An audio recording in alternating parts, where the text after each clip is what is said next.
I am Angelique Pariseau-Potter. I'm the Executive Vice President of Business Integrity and the Group General Counsel at the Massey Group of Companies and a Director at AMCHAM T&T.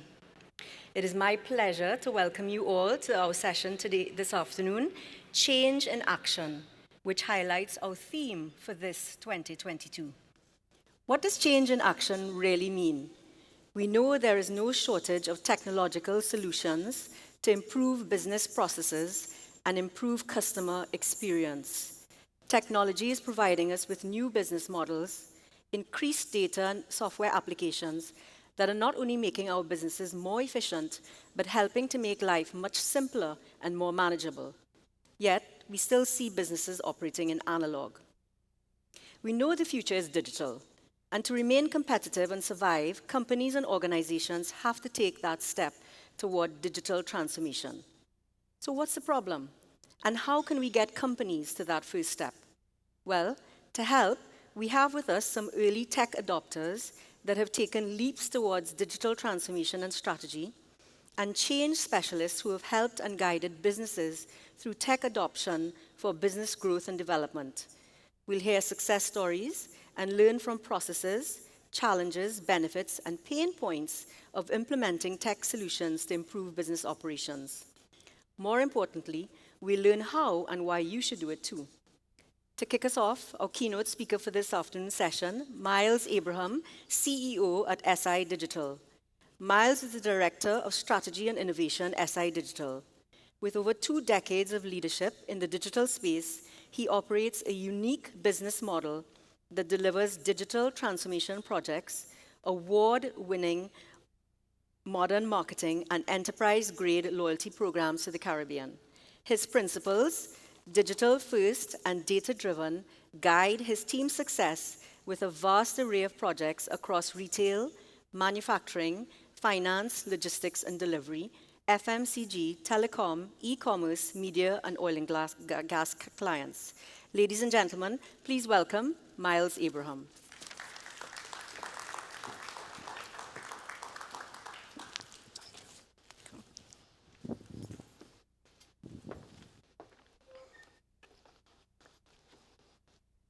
Can you hear me? Good afternoon, everyone. I'm Miles Abraham of SI Digital. Thank you, Nirad and his team, and thank you for the AMCHAM this conference. My mother, who is in the audience today, used to be a BB flight attendant with none other than the airline BWIA, or BWI to short. My mother is also British, so as a child, my family and I traveled to the UK often. In the city of London, we would stay by my aunt, and just across the road was a grocery called Tesco. At Tesco, there was a beautiful area called Pick and Mix. At that age, this was a magical place. All of the flavors and choices you can imagine were available. One thing I remember so clearly was my aunt's voice saying, "Don't forget the Tesco card," with her bad attempt at Trini British accents. We would always swipe her Tesco club card on checkout for points. The year was 1995. I remember that summer I begged my same adoring aunt to go and see Batman Forever in the movies. At the time, I just passed the PG-13 rating, and now you all know how old I am. Anyway, my aunt pulled out that same Tesco club card and swiped it at the movies, seemingly to pay for the movie tickets. My mind was blown by the concept of getting free stuff through this magic card. And this was just 1995. And here we are, fast forward 27 years. I'm here to talk to you guys about how my team helped reimagine and how we approach transformation for the MasterCard loyalty program. And what an amazing journey it's been. Our SI loyalty software is part of a highly customized array of tools we offer businesses to innovate, connect, and evolve.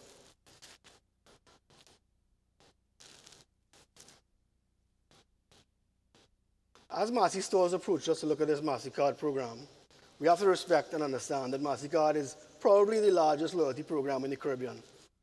Of course, lots of Massey purchases happen every day on this card. The latest iteration of the Massey card was in 2014, and since then, it's remained mostly unchanged.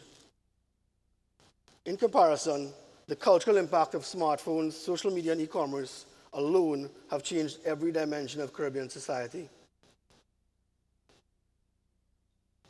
In business, there's a common wisdom. If it ain't broke, don't fix it. However, smart and forward-thinking organizations like Massey understand that change does happen. They also know that businesses must be ready to meet consumers and anticipate their needs. The loyalty program already worked very well. However, the team at Massey is progressive enough to know that there was room for improvement, and to modernize the program was a good idea. They wanted to take advantage of new opportunities.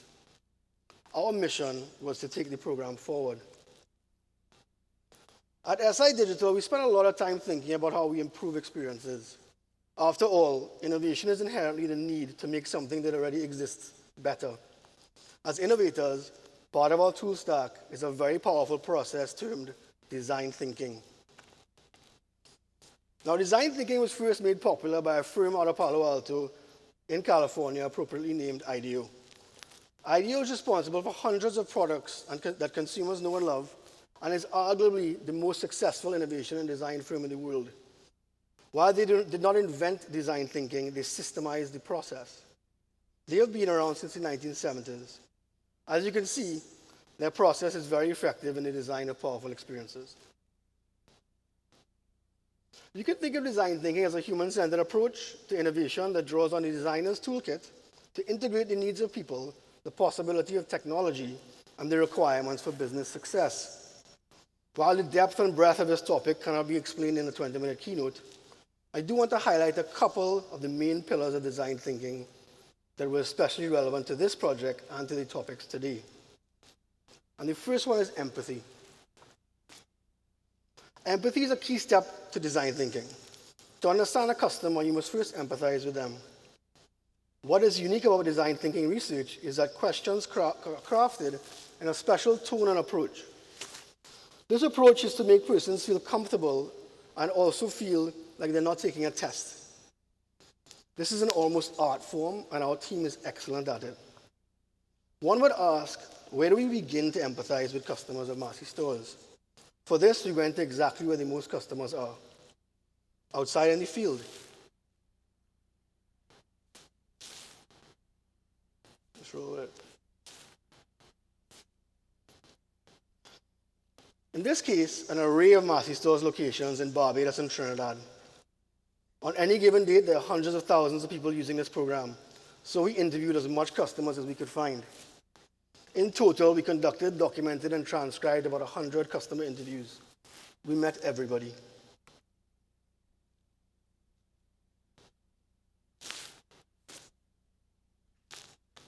From there, we do many other critical tasks, but one of the more interesting ones is empathy mapping. This helps us understand the emotional response of customers as they engage with the loyalty program while in the stores. These tools get us closer to the customer that we're transforming for, and the processes that make it better and innovate for them and serve them. This begins with what they feel and think. This helps us understand what really counts to them, their major preoccupations, worries, and aspirations. What they see, this helps us assess pointers regarding the environment around them, the people around them, and what that environment offers. We also map what they hear. What do their friends say about a topic? What does their boss say? What does their family say? Who are their influencers, and what are they hearing from them? We investigate what customers say and what they do. In general, cues around their attitude, appearance, and behaviors play hugely important roles in proper design thinking research. We try to ensure that we understand their pain points, fears and frustrations, and of course, obstacles. And of course, looking at the opportunities around improvement, we want to know what their wants and needs are, what are their measures of success, what they consider to be steps to success, deterrents around that success, and of course, all these inferring questions are designed to give us deep insights. From there, we map out customers using various frameworks. We then distill our findings by documenting core learnings of the customer into personas. Some of you in the crowd may be familiar with the term personas from business school, where you profile people. Persona development for design thinking research often goes much deeper into the emotions of someone's human experience. This approach allows us to identify and begin to solve for an array of key customers by finding game-changing insights. We then brought the client's teams in. In the client's boardroom, over a period of a week, our team facilitated a process of innovation. The client's teams from 5 territories were part of this process. These design thinking and user experience sessions are used to really immerse yourself in a subject matter. Each day, we covered exciting and different topics around these exercises of research. It was quite fascinating to grasp the small nuances across islands. However, by far the most amazing part of this experience is the end, where the teams themselves were empowered to reimagine the program and the new customer journey.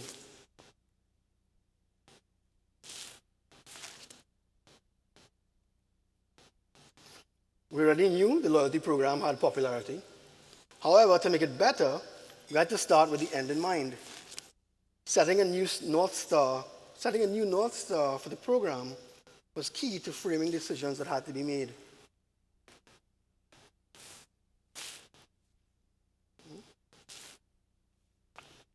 We decided that the North Star would need to be an opportunity to become the most valuable and engaging loyalty program in the Caribbean.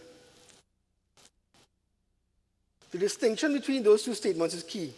To understand how you would prioritize innovation, the learning from these exercises were extensive and would also be hard to cover in a keynote today. However, I will use the conversations we had with amazing Massey Stores customers to tell a story. We met with Margaret, a 55-year-old customer who was a working mom of 3. We were surprised to notice that despite being a frequent shopper, she did not have a Massey card. She said that while the program was interesting to her, she is in the store a few times a week in the late afternoon with very little time to go buy groceries and get dinner on the table for her kids. She sees the loyalty sign-up area in the store, but has never had the time to go to the area and sign up. We wondered if this meant the process was out of reach for many customers. So we dived deep into this insight. We looked at the customer onboarding process in a much deeper way. The research indicated that it would be a game changer if we could make the onboarding process so simple that Margaret can do it anytime, by anyone in her family in many ways. We were finding many ways to improve this process, and our software could facilitate it. Our loyalty software solution has an omni-channel onboarding process. What this means is that you can sign up and get a card wherever and whenever you want. In a store, you'll be able to pick up a card and register it instantly with your phone or with a loyalty rep. On your desktop, when you register in the near future, you'll be able to order your card and have it physically collected. And of course, for the millennials out there, instant digital cards are available via the Massey Stores app. We have removed all friction to the customer with our software. We also met with a grandmother called Doreen. At 65 years old, Doreen had been a Massey Stores customer for life. We were surprised to notice that she had a Massey card, but was not sure how many points she had on her card. Going further, she did not understand the monetary value of the points, and how the points were earned confused her. Despite that, she still swiped her card every day. We wondered if this meant that this was common. As it turns out, while people love to earn points, the clarity around the issue about the process of learning, earning, redemption, and other program features had become less of a concern to customers over the years. We assessed many data points that were similar to Doreen's experience. We confirmed that to innovate, we would need to deliver customer delight by improving how people feel about points and engaging with the program at all levels. Creating a new sense of excitement and awareness of the program would be a game changer. Our software facilitates this. The new deployment will have a series of new engagement tactics now embedded right into the program. going way beyond earning and burning points. There will be something special for everyone at all levels of the organization, of the Massey Stores customer base, and of course the Massey Group. And exciting new ways to earn and redeem points in Trinidad and across the Caribbean through loyalty partners and new enterprise-grade tools. As mentioned earlier, we spoke to everyone. Staff at all levels of the organization are also key to designing thinking research. We met with Sophia, a younger woman that worked at Massey Stores as a loyalty rep. Sophia mentioned just how much she loved seeing the loyalty program grow and how it was a real joy for her to see people get value from the program over the years.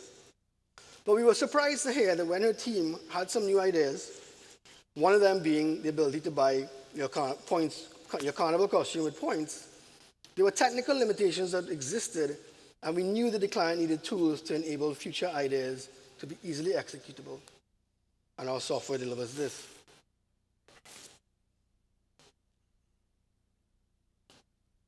From a technical perspective, for the more techies in the room, this is for you. Our software has principles of future-proof software development. Features like open API architecture, allowing for partners to integrate into the loyalty program as they see fit, removing the burdens from Massey Stores, and extending the relationship with the program partners. Our system easily hosts third-party tools, allowing for the extension of further automations and features to be simplified. The microservices architecture enables business agility with ongoing support for internal and external DevOps teams. Microservices is a modern way to build software where each piece of the puzzle is easily extendable and lightweight in manner. And while the system does have a fully integrated data analytics engine, we now allow third-party connectivity for tools like Tableau, Power BI, and other solutions so that Massey and the loyalty partners will get even more out of the program.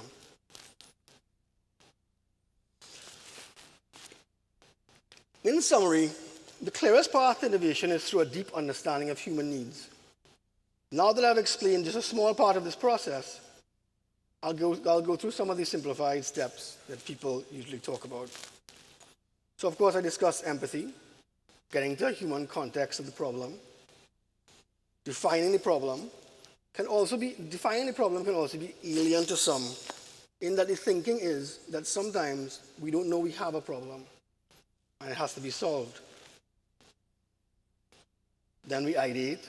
We look at what approaches, ideas, and views we can take to solve the problem.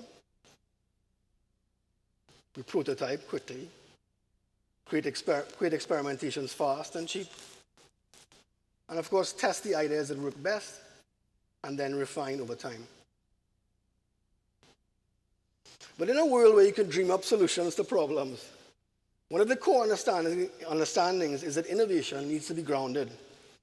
Ensuring that only the best ideas go into production, we look for three clear distinctions: desirability, which is the wants of the human; viability, the business reasoning to deliver these features; and of course, feasibility, to deliver financially sound new experiences to ensure ROI.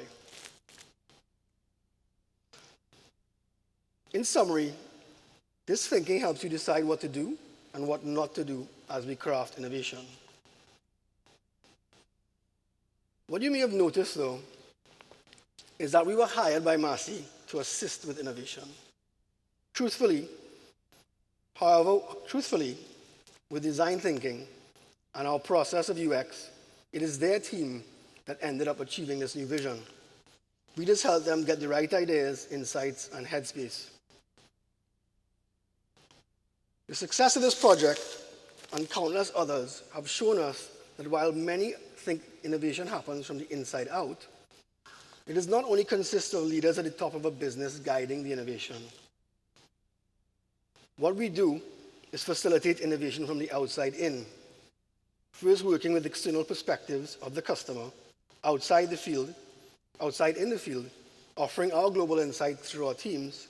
We then add UX strategy, technical teams and processes, We build the client into the process at all levels, and this massively assists the innovation and gives new perspectives overall, an improved result. And much like that pick and mix section at Tesco, I hope you enjoy the selection of new features and freedom to earn and redeem points, as well as all the exciting new features that are coming to the Massey card. The new program launches very soon, and we cannot wait to get your feedback. My team and I enjoy solving big and complex problems using design thinking and other tools. We're just outside at booth 19. If you have any more questions, feel free to pass by. Thanks for listening, and I wish you all the best as we all continue to innovate, connect, and evolve for the improvement of the Caribbean.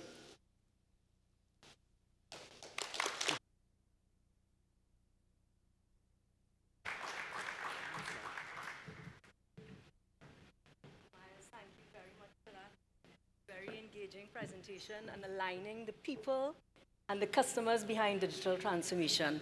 We're going to continue our panel discussion. I'd like to invite the other panelists to join me on stage, and I'll introduce them.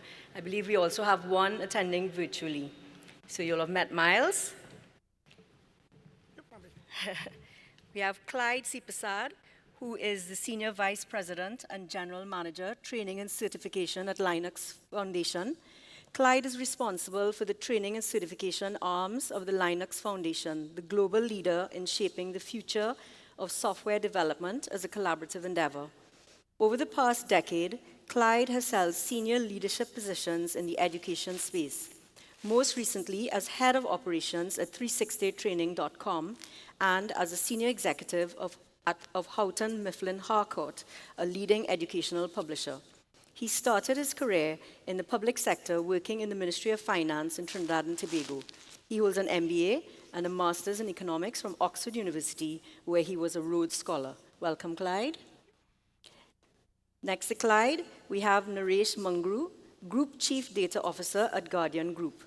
Naresh brings experience in defining business innovation, digital and data strategy, and creating leading-edge solutions with 18 years in financial services. Naresh has a passion for using technology and data to provide innovative product solutions and leadership that drives growth and success in our region. Welcome, Naresh. And I hope is Leanne on? Okay, so I'll introduce Leanne, and hopefully she will come on shortly. So Leanne Walters, there's Leanne. Hi, Leanne. Walters Hawk, Workforce Change Specialist, Senior Manager at PwC Trinidad and Tobago. Leanne has over a decade of experience working with clients to implement workforce transformation projects, including the use of tailored technology and people analytics to drive change. Her recent experience includes supporting a number of leading UK and global organizations in determining their future work strategies, helping them to attract and retain required specialists and digital talent and drive future-focused behaviors. Welcome, Leanne.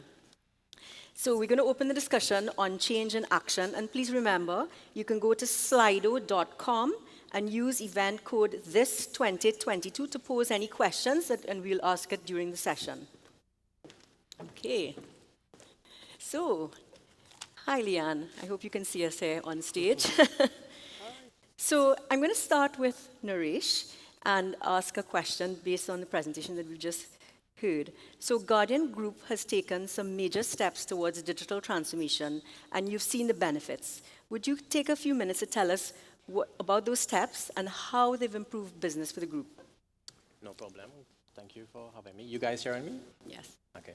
So if we break down what digital transformation is at Guardian, we define that as rethinking everything about the enterprise, from your business models, the efficiencies that you may gain, your new products and services that you may derive. So the steps that we took basically started off with your leadership team. At the end of the day, you have to really define that vision. What is that mission that you are going towards? So yes, we're in the insurance field. We are the best insurance company in the Caribbean. And you have to go into the future and see, does your current business model is going to protect you with the new threats coming out there? in 2 years, in 3 years, right?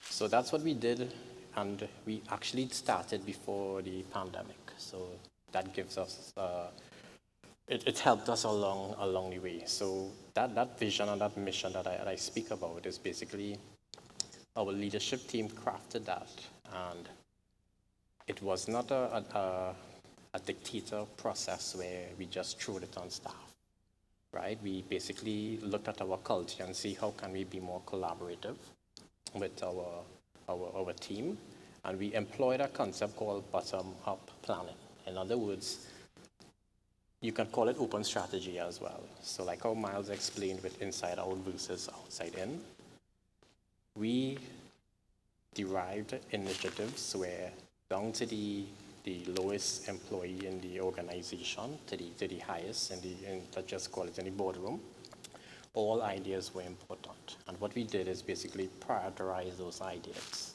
right?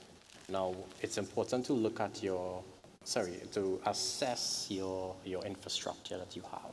So at Guardian, and I'm guessing other companies as well, we are blessed with legacy systems, right? So you can't slap a transformation program over your legacy systems. You have to create a foundation. You have to say, let's just take data as an example, right? If my vision requires me to have real-time information from my customers, but my back-end systems are batch-type environments, how can I have real-time data? So we had to basically create many foundational steps before we could actually transcend, right, and embrace our transformation program today. So that being said, we then created a roadmap.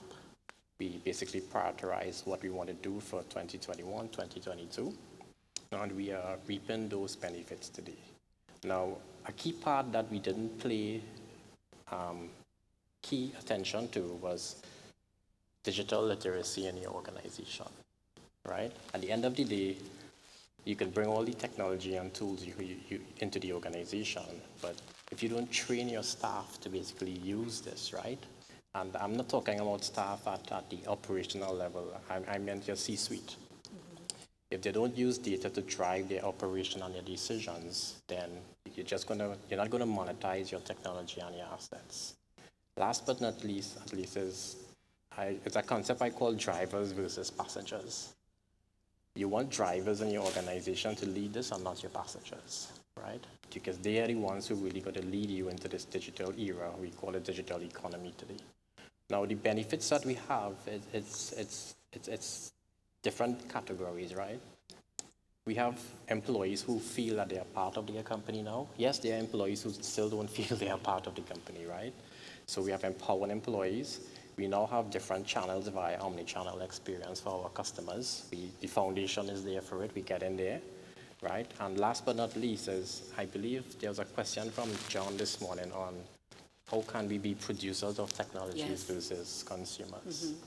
That's the biggest game that we are heading to. So we want to be a technology company, right? And we are creating and destroying our current organization to create a model, an organizational model to reflect that. Yeah, and that's basically where we are today. And as I said, it's a long 3 years, and we get in there. And thanks for that, Naresh. And picking up on the people theme, and as Miles mentioned, the people as well, and we've been hearing about people. Yes, it's a digital transformation summit, but people are behind everything, right? So, Leanne, if I may pose this question to you, from your perspective, what role should HR play in the digital transformation journey? Hi, can everybody hear me? You can. Super, thank you. So first of all, thank you so much for having me today. I'm delighted to join you from London. So thanks so much. So thanks so much for the question. So in terms of the role that HR should play in digital transformation, so from my perspective, working firsthand with clients, we see that HR really does have the responsibility to provide the foundations and the framework that helps to signpost change for the rest of the organization. So I think there's probably 3 key pillars that HR plays in signposting that and creating that change for the organization. So the first piece is very much around supporting to drive behavioral change. So it's really about creating that appetite within your employee base and making sure that there is the hunger for that development of new skills and change.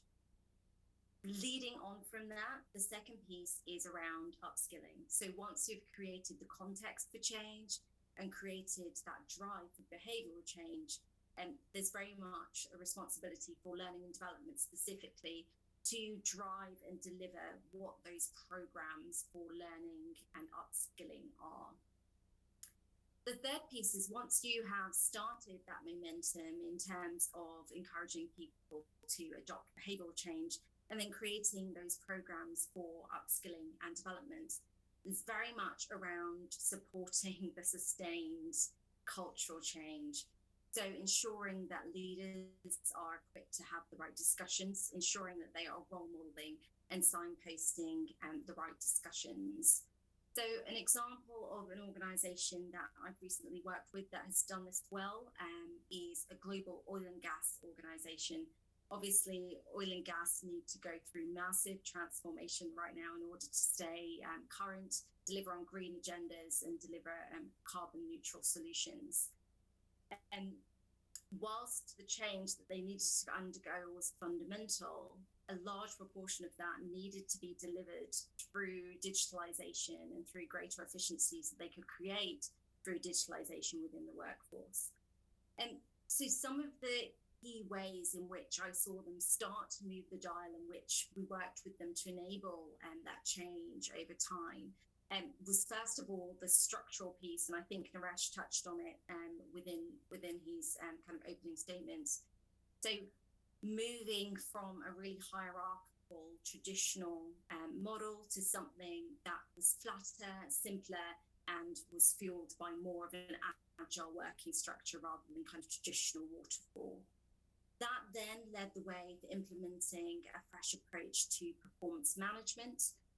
And for this particular organization, it was entirely revolutionary because it moved away from traditional performance ratings and an annual cycle, and instead focused on real conversations in real time and upskilling for that individual in terms of the new digital skills acquisition that they needed to start to move the dial for that organization. That was further supported by implementation of a new learning and development platform. So the new platform they delivered, we're terming it almost the Netflix of learning and development. So this really enabled employees to choose and select a learning and development pathway that was tailored to delivering upon those new skills that were needed to change the organization's deliver in a more digital way.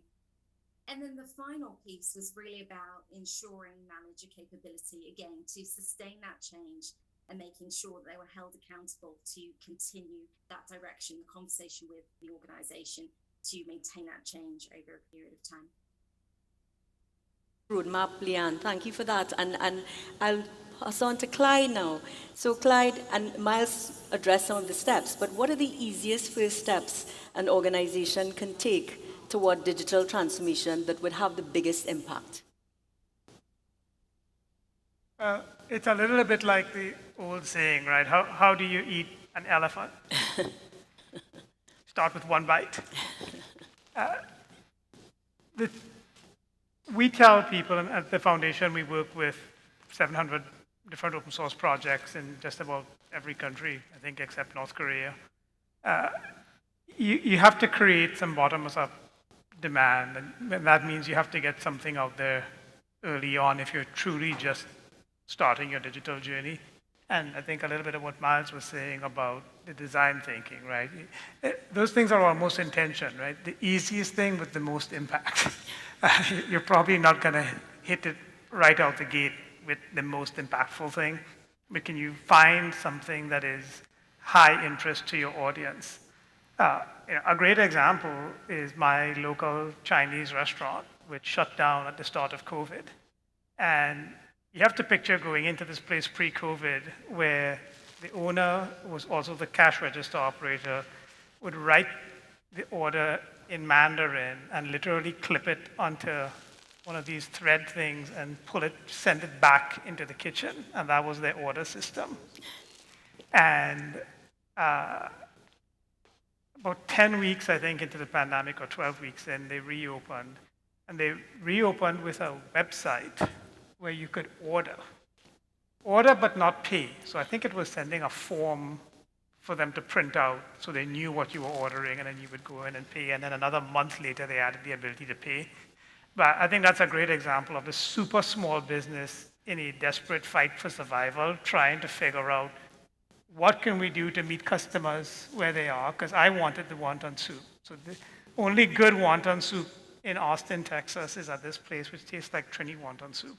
And they were able to find a way to get what in effect was a really small, quick, easy to do project, which was to take their menu, put it online, allow you to fill out a form saying how many of each you wanted, and then send it off. And get that done quickly, cheaply, and a way to then engage customers that they then adding more to over time. And I think that's part of the challenge, right? Finding something that customers or your user base, whether it could be internal or external, something they want that's achievable, and get that initial success out there, because then your phone's going to start to ring of other people saying, oh, how do I get in on XYZ? And you get that bottom-up demand, right? For then the second, third, fifth, however many bites it takes to eat the whole elephant. Those are great and helpful anecdotes. And I think there was a question for Miles, because, in my journey along this over the last few years, you hear the terms digitization, digitalization, and digital transformation. So what do companies tend not to understand about the digital transformation journey? I think the biggest thing coming out from me and our journey, what we're doing locally with companies for a very long time, is that it has to be this big, amazing, massive project with huge amounts of resources in a room. And I think, once again, doing the smallest, most obvious thing is sometimes really easy to do. But in the enterprise, that becomes very complex. Everybody has an opinion, a lot of red tape. Removal of red tape is a huge part of it. I think a big, big thing people can do, and they tend to forget, is that when you move through society and you understand how we've evolved, we're continually evolving. So this has to happen. So when CEOs, managers, and of course COVID helped. I mean, COVID was what I think it was the kick that we all needed, I think. To understand that this was possible. People who weren't using systems are now getting used to using them. We're understanding the transformation must happen now. And the easiest first step is to get a couple of people in a room and set a North Star, throw out a lot of ideas, facilitate it, fund it if you have a small budget, and try to get an objective, get something out there that can work, and then send it to your customers. Even if it's a small set of your customers, if you're scared of, you just send an email to 200 of them, hey, check out a new system. And of course, test and prototype and evolve. Another last thing I would say is the concept of the programmer, developer, technical world, which happens to be, I kind of sit between creative and technology a lot. I am a purely bred creative who became a programmer, then became running a business. And you see both sides of the left brain, right brain. Technical people need to understand that creative people have a huge amount of value in the evolution of technology, and vice versa, obviously. But also, businesses tend to say, let's transform the business and hire 10 developers, put them in a room and start to do things. But realistically, there are not enough technical people in our pool here locally. So you have to, well, I think, not to be too biased, but a good approach is to bring in consultants who hire these people all the time, so you don't have to have that churn of people constantly getting poached and then projects becoming useless. And that's a huge part about understanding that the outside can help the inside. Right. A couple points, I don't know. Well, I think linked to Thanks a that, lot. you said from your case study that design thinking and a digital-first approach can reap tremendous effects. But in your experience, and you kind of alluded to this just now, but what is the biggest barrier preventing organizations from using these approaches, and how can they be overcome? Busyness is a big thing, I think. Everybody being so busy. Yeah. What we found with working like organizations, Matthew is a fascinating organization with amazing people But wow, everybody's really busy. So when we pulled everybody out into that room for 5, 7 days and said, hey, all we're going to do for 5 days here is talk about this project. A lot of people came away with massive positive response to the experience. For once, they could step away and really think and discuss this in a room and with other people who have the same problem in different islands. So I think from a CEO board perspective, let your people get the headspace they need to bring in people and talk about solving problems from inside out and outside in. So yeah. Yeah, I think that's really wise advice. I mean, and sometimes you think to have a rigid agenda is the most important thing, but in fact, you need the flexibility for people to be able to brainstorm and have ideas. You know, And if I could just Please, add to Clyde. that, because we're, we're at a very unique changing point in technology because of the services that Miles talked about with microservices and APIs. Because it really used to be that to do a major project, you needed this giant waterfall plan. Everybody had to agree to database. Everybody had to agree to communication protocols. Everybody had to agree what the LDAP provisions were for who could have what role. And in a modern microservices architecture, you don't need to have this massive set of shared agreements. Free conversation. If you basically say, listen, it has to be API friendly, it has to be a core set of microservices that are extensible and maybe these 6 languages that you could choose, you can begin to build pieces. And that's something that the technology allows today that it didn't allow maybe as recently as 5 years ago, which makes the transformation process a lot more sequential and iterative than used to have to be the case in legacy type projects where you really had to make all these boundary decisions at the outset before you could write a single line of code. So there's a huge opportunity just because of the flexibility with how you can implement technology projects now. right? And Naresh, you were saying earlier about the blessings that we have with legacy systems, etc. So, but how do we enhance the skill set of local talent? What do we do to engage local talent and to upskill? You said we don't have that many people here. So what can we do? I guess if you look at partnering with universities, right? So I know a few companies in Trinidad are doing that already, where you try to work with the professors in the universities to understand who are your top tiers of talent within your year 3 program, let's just say computer science. And basically you try to bring these people via some type of internship. So now that's one way. The other way is if we really look at public-private sector partnership, right? I believe I was having a corridor conversation with someone today on that, where it should be where, let me go back a bit. If you look at Silicon Valley, right, or you look at what Canada is doing right now, they are trying to create that same environment to foster digitization, to foster innovation.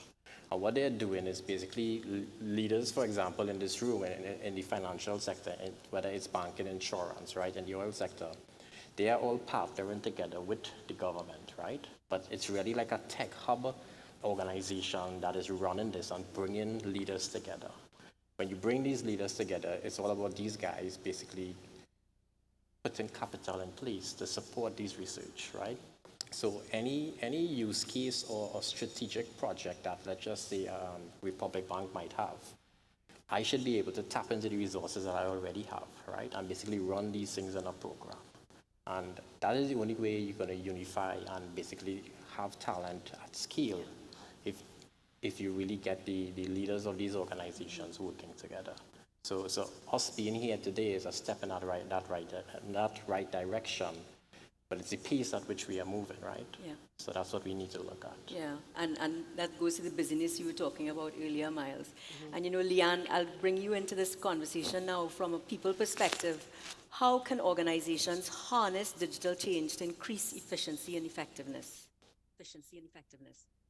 Yeah, so I think there are probably 3 key things that come to mind from our experience of working with organizations and doing this over the last several years. So the first one, I think, is making sure that they put in the cultural groundwork. So by that, I mean that from the top down, there is the right vision set that the rest of the organization can get on board with. Then also creating that hunger within your workforce and creating the case for your employees to want to get on board with this change. So we talk about that in terms of creating the right balance in terms of the push and the pull. So a really, really good example of creating that right cultural groundwork is in fact PwC's own digital transformation journey, I think, where there's some really nice examples of creating that bottom-up adoption for digital change. So part of that was really empowering employees to grow themselves and feel that they're able to kind of reach out and seek these development opportunities, but also create an environment whereby it's seen as an investment from the business in them and their futures. So we're really operating in an environment at the moment where skills are currency, right? So employees really recognize that in order to be valuable, not only now in their careers, but in the future, they really need to invest in themselves and understand how digitization works and how they can harness that in the marketplace. So making sure that that argument was very clear to our employees.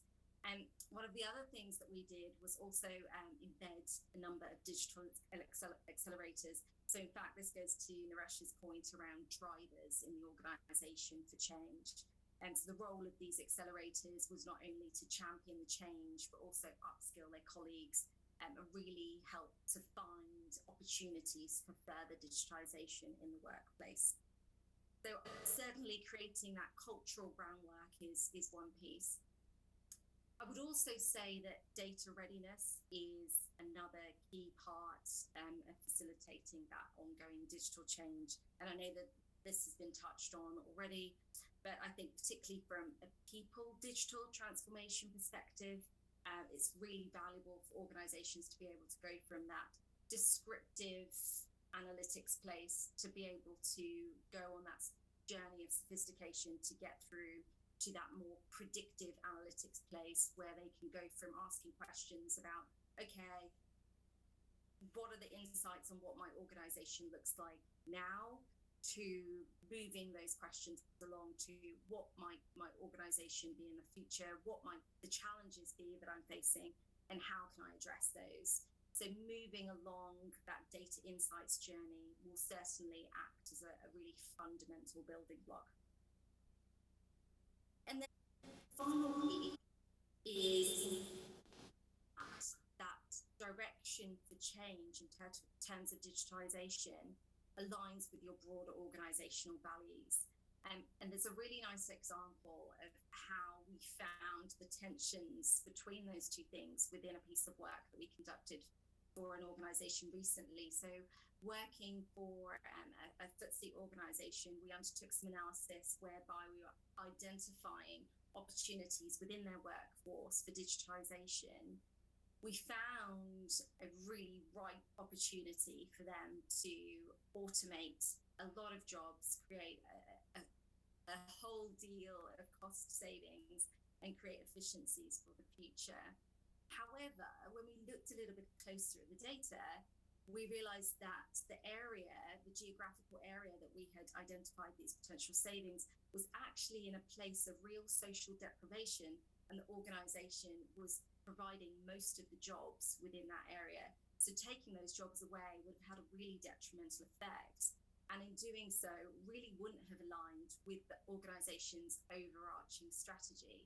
So this really highlights the importance of an organization making sure that their digital journey for change really does align with what they stand for as an organization and their broader strategy.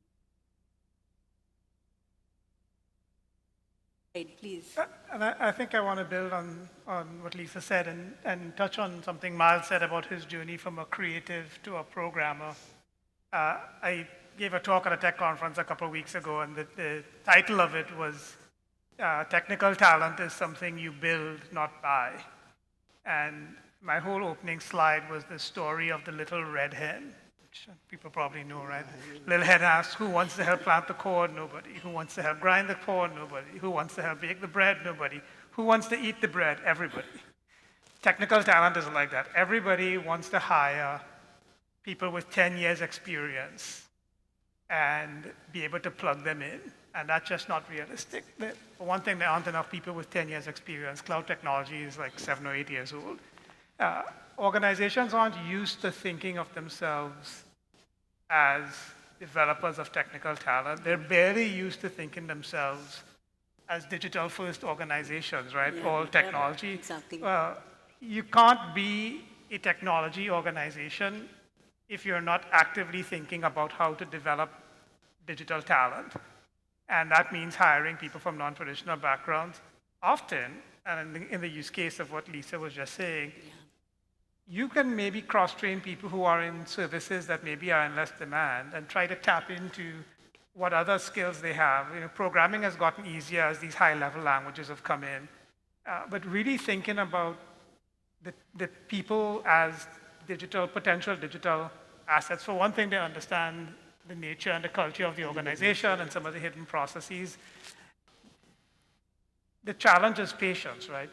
Technical talent is not a 6-week project, right? This is a, 1 year, 2-year investment in developing talent.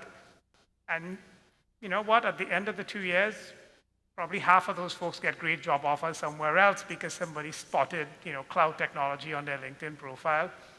But you have to add that to your existing methodology for how you recruit talent. Nobody is saying stop recruiting. You have to keep recruiting. You have to keep trying to find talent. But if you're not also trying to build some of your own talent, I can guarantee you, you will never get fully staffed because the technical talent wars, especially in the age of remote work from COVID, are everywhere. Yeah. Well, like the old meme says, right? The CFO says, if we train all these people and then they leave, we will have spent all this money. And then the CEO says, yes, but if we train all these people, if we don't train these people and they stay, what about our organization, right? Exactly. So we do have to invest in training. An approach you can do as well is staff augmentation, right? So yes, we may not have the full talent of Trinidad, especially as we are talking about virtual reality and these things. A school of thought is basically you go to those offshore companies where you partner with them, but their resources sit in your organization as your staff. So your local graduates that you are hiring, they learn from these experienced resources. So that's a way of learning on the job, but you hiring the best talent internationally and training your guys down here. I think they call it hot housing. Yes, yeah. So I think that's something that we can explore as well. And with COVID, I mean, we now have geographical talent. We aren't limited, right? So if there's anything that we should have learned, and I hope we remember these lessons, is that the world is not just Trinidad and Tobago, whatever jurisdiction you're in, so how do we capitalize on those lessons? And I think I saw a question posed, how do we avoid falling into the trap of what we used to do and what that looks like? Yes, I think it's gone off the question board, but it was basically how do we avoid falling backwards into old habits?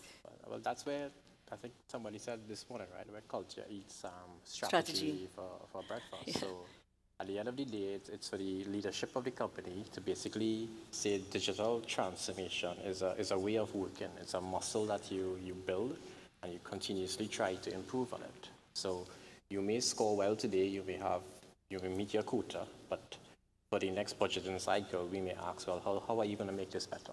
Right. So that continuous way of improving, right? That is going to help the organization to always stay forward.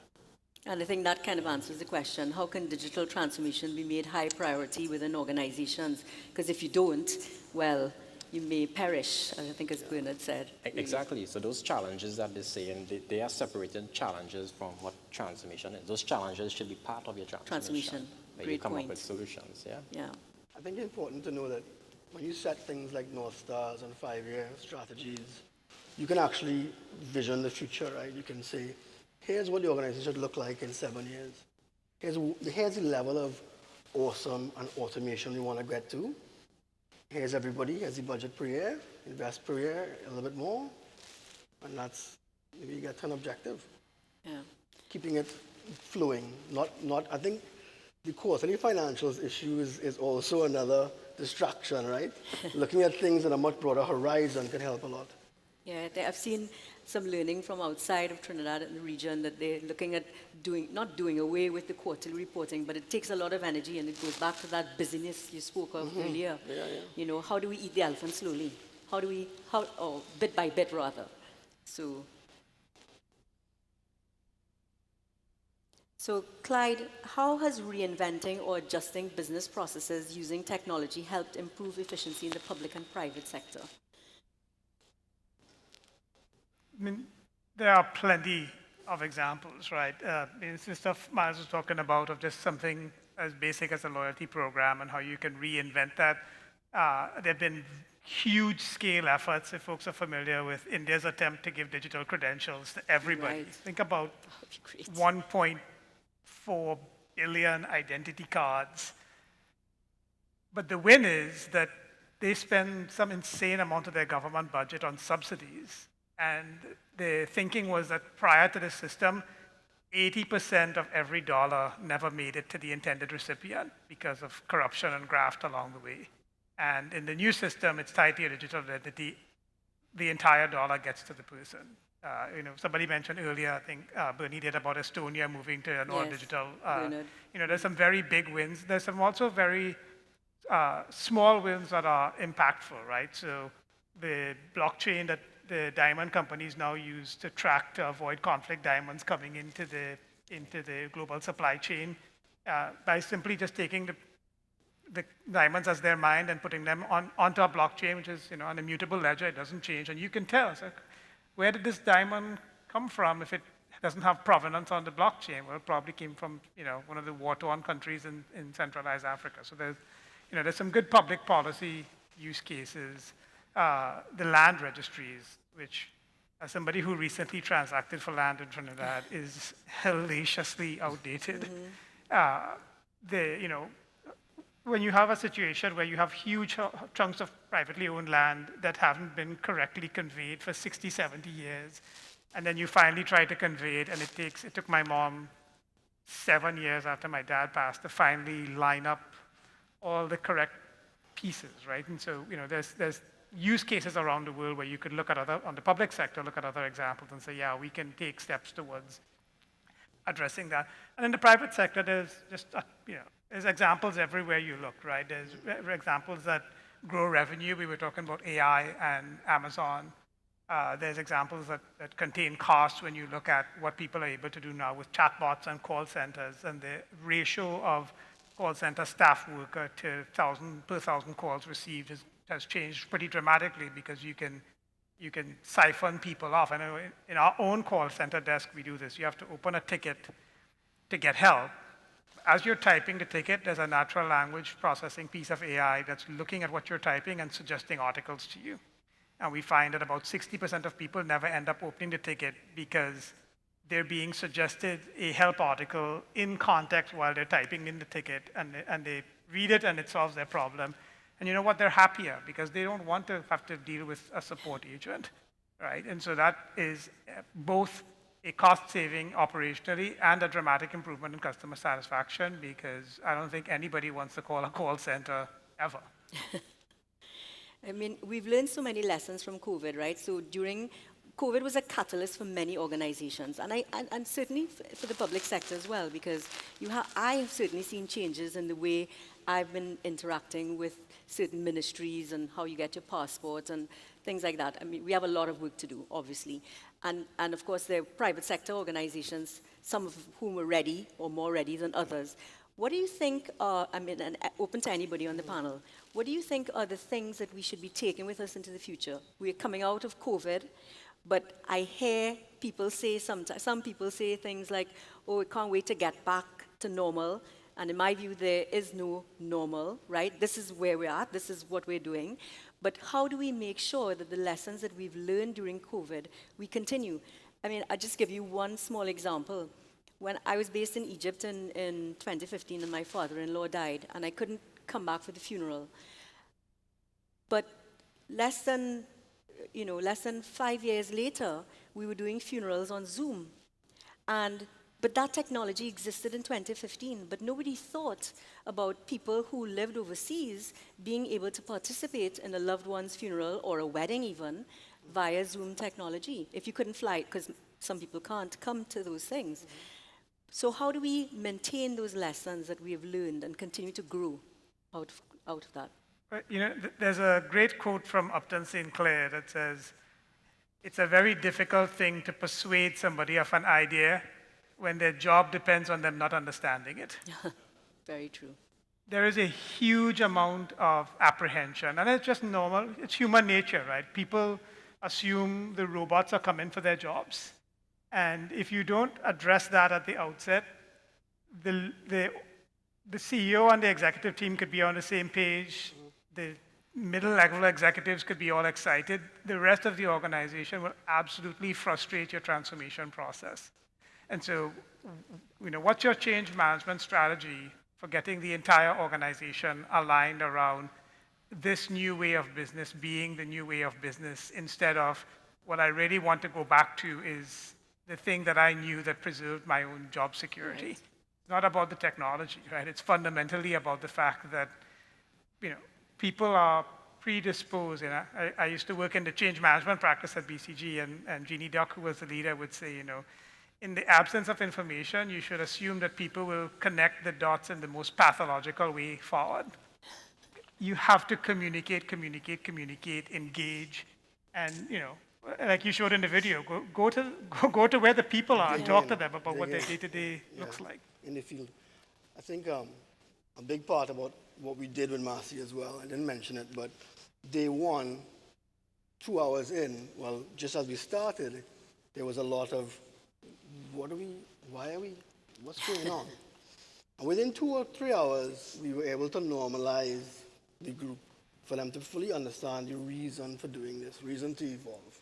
And there's so much context online, examples of why these things happen. But my favorite one is something called the Norman Door, which is a small Vox production, which you can Google, and it's just about 3 minutes long. And it explains the value of evolving the simplest of things. And ideally, the Norman Door is a door that you can just pass through and how they design it. But it's terribly designed, and nobody ever figures it out. But in short, these guys have redesigned it, and it's evolutionary. But nobody would have thought that this small problem could be fixed in such a big way, and all the value it brought to everybody.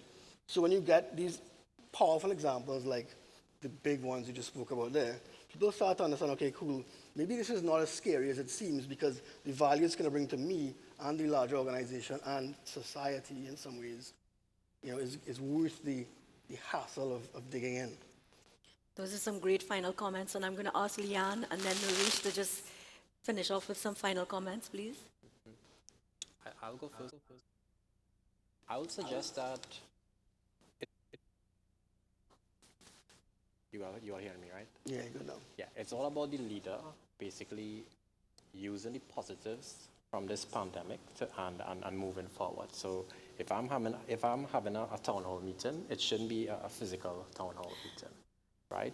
Secondly, if you look at a company's mission statement, if you look at their values, it should have words in there where you're using digitization and technology to make the customer life easier. And by having that there, it forces everyone to basically align, right? They understand what is the new norm. Last but not least is, if you look at the board of directors of any company, how many folks in there are embracing digital today? Mm-hmm. I think there's a need for a refresh in terms of what our company entails. And if you have those different perspectives, whether it's HR, digital, analytics, you name it, it will help the company move forward in a progressive way. Thanks, Naresh. Yeah. Leanne, any parting comments? Absolutely. So I think I'll touch on this, the comment that was made around people perhaps fearing their jobs being made kind of redundant by technology. I think to some extent, and this might be a slightly controversial note to end on, but to some extent, I feel the essence of kind of progressing with digitization and really optimizing use of it, the essence of it does need to come from a place that we almost do want to make our own jobs kind of replaceable with technology to some extent if we're doing it right. And I think that's potentially some of the entrepreneurial spirit that I'm seeing in some organizations that I'm working with, and perhaps to some extent controversially in PwC. I would say some of the great lessons that we've learnt in the pandemic through kind of digital working that we can certainly take forward and that we don't want to forget is some of the excellent digital collaboration that we've seen and the ways that people have been able to kind of demonstrate excellent leadership through digital forums. So I think from my perspective and my kind of working with clients, that's something that I definitely would want to see us take forward. Thank you, Leanne. Would you like to add anything? I know you didn't realize it was final comments, but I was told we had just a few more minutes. So Clyde or Miles, anything else to add? I would just put in a plug to Narad for the next one of these on a session on the new nature of work and the death of the 40-hour work week. Yes, please. And I'm for that long too. live work from home. No, Hybrid. 100%. So that ends our third panel discussion on day one at this 2022. Thank you to our wonderful panel of experts, Leanne, Miles, Clyde, Naresh, and we hope this inspires every one of us on our digital transformation journeys. As we take a short break before our next session, we invite you to check out our exhibitor booths in person and virtually for those of you who are not here. And also, please remember to complete the feedback forms. The QR code is up on the screen. And this 2022 will reconvene at 3:45 p.m. for our next session, FinTech. Enough said. Thank you, panelists. A round of applause for our panelists. Thank you very much.